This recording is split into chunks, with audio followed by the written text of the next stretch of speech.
Processo de licitação, artigo 17 da lei. Faça, por favor. Etapas: fase preparatória, divulgação do edital de licitação, apresentação de propostas e lances, julgamento, habilitação, fase recursal e homologação. Próximo aí, por favor. Pode pular mais uma, em vez de separação para a próxima, fase preparatória. Isso. Aí a colocação que você fez, Geraldo. Fase preparatória, artigo 18, eu tenho o DFT, o EPP, o termo de referência, anteprojeto e projeto básico, eu não coloquei, mas tem um projeto executivo, apuração estimativa de preço. Eu até coloquei ele aí porque eu acho que é muito importante. Então, o que Geraldo perguntou, e eu até falei aqui mais cedo, é muito comum em prefeitura vocês receberem, literalmente, tá, a sério, de fornecedores. O cara vai, quer conversar, está sempre com a cara boa, falando que quer ajudar, que isso, que aquilo. Tem os que realmente querem ajudar e tem aqueles que a gente sabe também que o interesse é próprio. Né? Independente da forma que ele está ali atuando, esses 3 documentos aí, DFD, ETP e termo de referência, ou no substituindo termo de referência para o básico, na minha opinião, não pode ter participação nenhuma, mas nenhum de licitante. Para isso, se for o caso, existe procedimento auxiliar próprio na lei de diálogo competitivo para poder discutir de forma isonômica, transparente e com publicidade questões da licitação com fornecedores. Não é o caso aqui, né? A pergunta que o Geraldo fez aqui é o seguinte: é o caso que eu citei de exemplo lá da fotovoltaica e pode ser qualquer coisa dentro da prefeitura. Já vi de tudo. Tem gente que traz edital pronto para obra, edital pronto para licitação de peça e por aí vai. Primeira questão de tudo isso é que vocês não têm um padrão. É fácil de verificar isso. Você bate o olho nos processos da prefeitura, eles têm um padrão de edital, um padrão de ETP, um padrão de DFT. Aí, determinada licitação muito específica, aqui está todo diferente. Está diferente na formatação da letra, está diferente na forma de escrever, cada um tem um jeito de escrever, mas está diferente principalmente porque aqui está dividido por alguma coisa. Com certeza vai estar dividido. E muitas vezes vocês não sabem que está dividido, vocês não entendem o assunto que está ali. Às vezes não está visível, está aparente, mas ali dentro está embutido essa questão. Então, o maior risco é esse, mas não é o único. Outra questão é que se vocês atuam dessa forma, os órgãos de controle, aí pode ser o próprio controle interno da prefeitura, Tribunal de Contas, Câmara e Ministério Público, aí pode ser estadual ou federal, dependendo do que tiver envolvido no objeto do processo, já vão enxergar, às vezes, o funcionário de outra forma. Já vão começar a enxergar que ali realmente tem algum problema. Então, é muito importante, por mais complexa que possa parecer a situação, buscar uma solução própria. Vocês não estão proibidos de ler outros editais.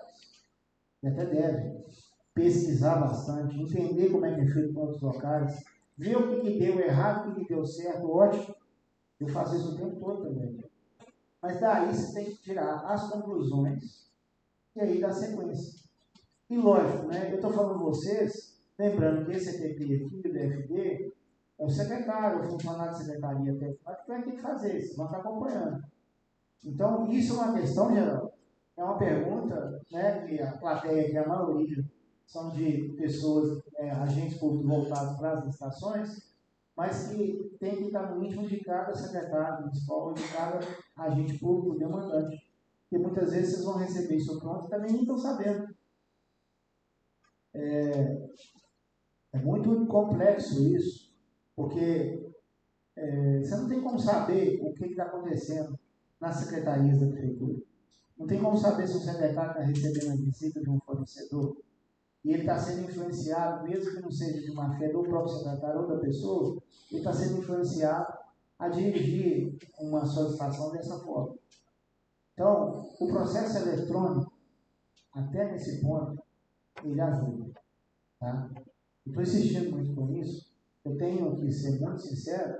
Eu tinha uma certa resistência com o processo eletrônico, não da minha pessoa, mas de conhecer a realidade do município e pensar, nossa, mas tem isso não vai dar certo, isso vai dar problema.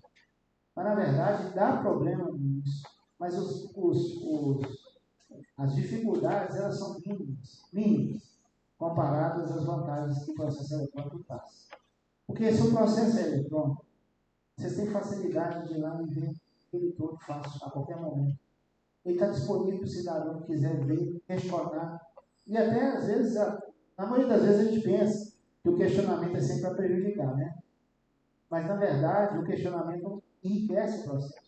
Então, eu me acostumei com isso aqui no Simbol, no Nosso Velho, no Rio Doce, e é uma ferramenta assim, fenomenal e discutível. Então, se você tem um processo eletrônico, você mitiga esse problema.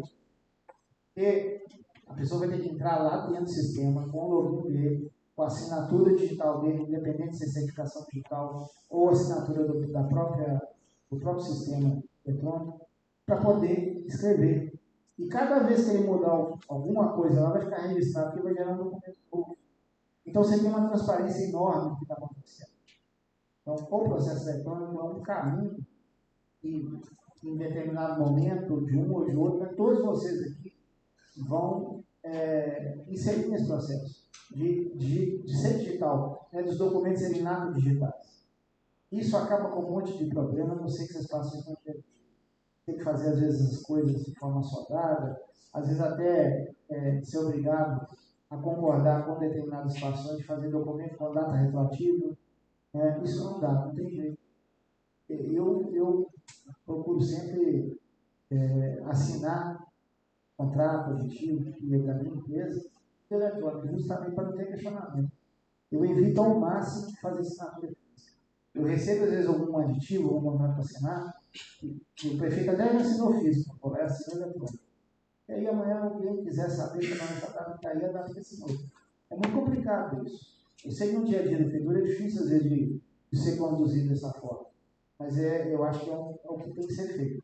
Mas, especificamente, como o Geraldo perguntou, o maior risco que o município, não é só a estação, o município corre e recebeu o edital pronto, é que ele não sabe, na verdade, como que aquilo foi elaborado.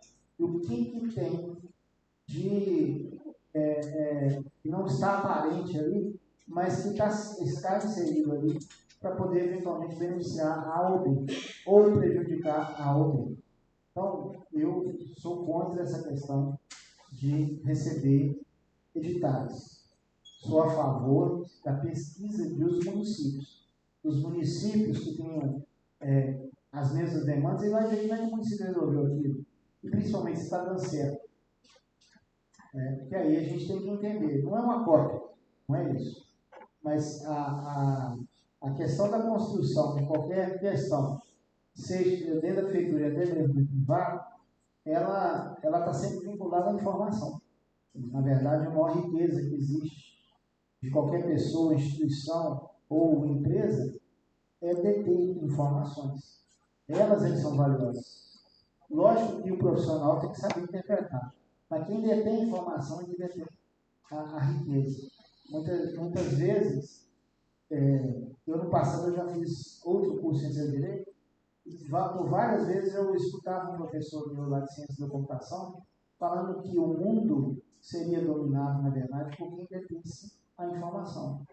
E a gente está vendo aí que os maiores grupos econômicos no país, do mundo hoje, têm atividade empresarial, industrial, mas estão sempre voltados ao que no final das contas, com a informação. É ela que realmente faz o mundo rodar economicamente. Então, a informação é mais importante. Agora, como que a prefeitura vai tratar essa informação é que compete a vocês. Ok? Vamos dar sequência aqui. Então, o DFD nós já discutimos muito sobre ele. Essa formalização de demanda ela tem que ser feita pelo secretário ou por alguém da área técnica da secretaria, passando por estudo técnico preliminar. Para mim, a peça fundamental de todo o processo de licitação e todo o processo de contratação. Eu dou muito exemplo de uma contratação por inelegibilidade. Como é que eu sei que eu estou fazendo uma inelegibilidade? Depois que eu fizer o TP. Eu tenho que aferir determinados requisitos para eu ter certeza que é um caso de inelegibilidade e não de uma disputa. A verdade, nós vamos ver algumas decisões no Tribunal de Contas, e uma dessas que eu separei diz respeito à questão justamente de enquadramento de contratação direta, por dispensa ou por inegibilidade. Então, a aferição, porque a questão da dispensa mesmo, o fato de a licitação ser dispensada, né, por exemplo, em razão do valor, não me impede de fazer eventualmente um pregão ou uma concorrência, ou vice-versa.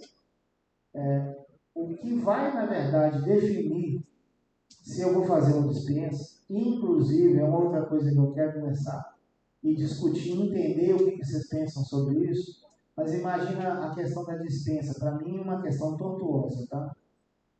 Dispensa com disputa. Por que eu vou fazer uma dispensa por disputa? Ou por que eu vou fazer uma dispensa somente com um valor? É possível qualquer uma das duas coisas. Não adianta eu vou definir isso, não entender. Eu vou citar um caso aqui de Barramão, que eu acompanhei de perto, e vai ilustrar isso bem. Barramão iniciou o ano com muita dificuldade. A secretária lá que está aqui presente estava com 1 milhão de problemas na cabeça, deve estar até hoje, né? Tem muita coisa para resolver lá.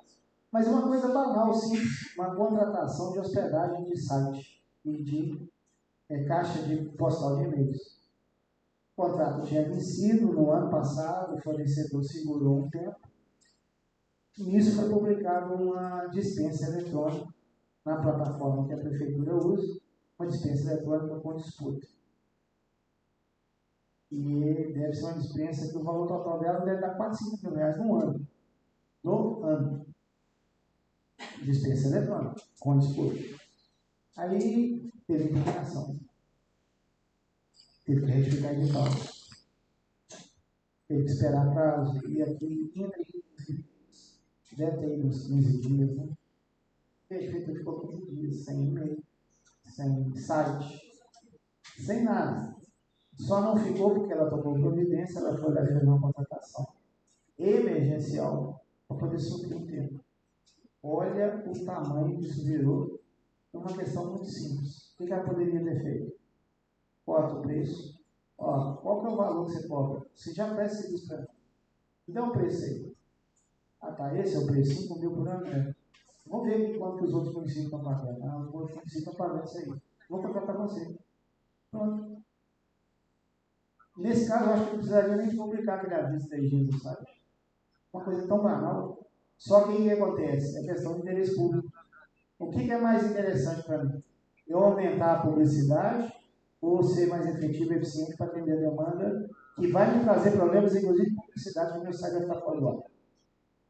Eu tenho que pesar essas vezes no ETP. Tudo bem. E fazer um ETP para isso. Colocar essas questões lá, primeiro, para ficar registrado o que está acontecendo. Segundo, pesar na balança as vantagens e as desvantagens.